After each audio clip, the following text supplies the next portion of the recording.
اتر پردیش کے سنبھل میں ہونے والے تشدد کے خلاف اپوزیشن کے شدید احتجاج اور ہنگامے کے باعث لوک سبھا کی کارروائی جمعرات کی صبح 11 بجے تک ملتوی کر دی گئی تھی۔ آج دوپہر 12 بجے جیسے ہی لوک سبھا کی کارروائی دوبارہ شروع ہوئی، سماجوادی پارٹی اور دیگر اپوزیشن جماعتوں کے ارکان نے ایوان کے بیچ میں آ کر سنبھل تشدد کے خلاف نعرے بازی شروع کر دی۔ سماجوادی پارٹی کے ارکان نے سنبھل کے قاتلوں کو پھانسی دو جیسے نعرے لگاتے رہے، جبکہ کانگریس، NCP اور ترنمول کانگریس کے ارکان نے بھی اپنی جگہوں پر کھڑے ہو کر ان کا ساتھ دیا۔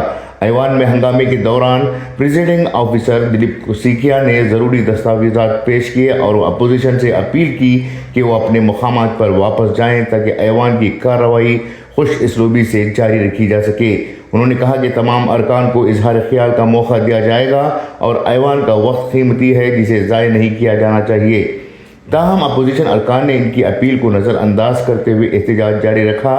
مسلسل ہنگامہ اور شور شرابے کے پیش نظر دلیپ سیکھیا نے لوک سبھا کی کارروائی ملتوی کرنے کا اعلان کیا۔ اب ایوان کی کارروائی جمعرات کی صبح 11 بجے دوبارہ شروع ہوگی۔ اپوزیشن ارکان کا کہنا ہے کہ سنبھل میں ہونے والے تشدد کے ذمہ داروں کو سخت سزا دینی چاہیے۔ اس احتجاج کے دوران ایوان کا ماحول انتہائی گرما گرم رہا اور تمام سیاسی جماعتوں کے ارکان نے اپنی اپنی جماعتوں کے موقف کو مضبوطی سے پیش کرنے کی کوشش کی۔ غورطلب بات ہے کہ اتر پردیش کے سنبھل میں مسجد کے سروے کو لے کر ہونے والی جھڑپوں کے بعد آج چوتھے دن بھی علاقے میں امن قائم ہے۔ حکام نے حالات کو معمول پر لانے کے لیے اسکول، کالج اور بازار کھول دیے ہیں، تاہم انٹرنیٹ کی سہولیت ابھی تک معطل ہے۔ پولیس کے مطابق انٹرنیٹ خدمات بھی جلد ہی بحال کی جائیں گی۔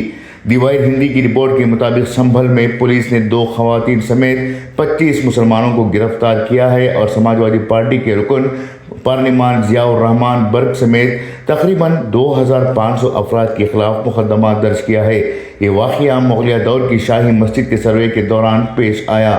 رپورٹ کے مطابق اب تک 4 مسلمانوں کی ہلاکت کی تصدیق ہو چکی ہے، تاہم پولیس کا دعویٰ ہے کہ انہوں نے ہجوم کے خلاف کسی مہلک ہتھیار کا استعمال نہیں کیا۔ سوشل میڈیا پر گردش کرنے والی ویڈیوز میں پولیس افسران اور اہلکاروں کو ہجوم پر فائرنگ کرتے ہوئے دیکھا جا سکتا ہے۔ ایک سینئر افسر نے وضاحت کی کہ وسیع پیمانے پر شیئر کی گئی ویڈیو میں نظر آنے والا ہتھیار دراصل ایک پیلیٹ گن تھا۔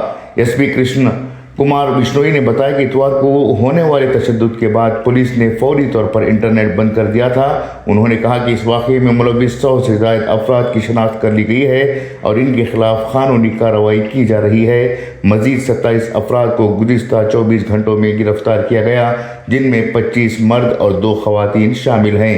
بیورو رپورٹ، انقلاب نیوز، نئی دہلی۔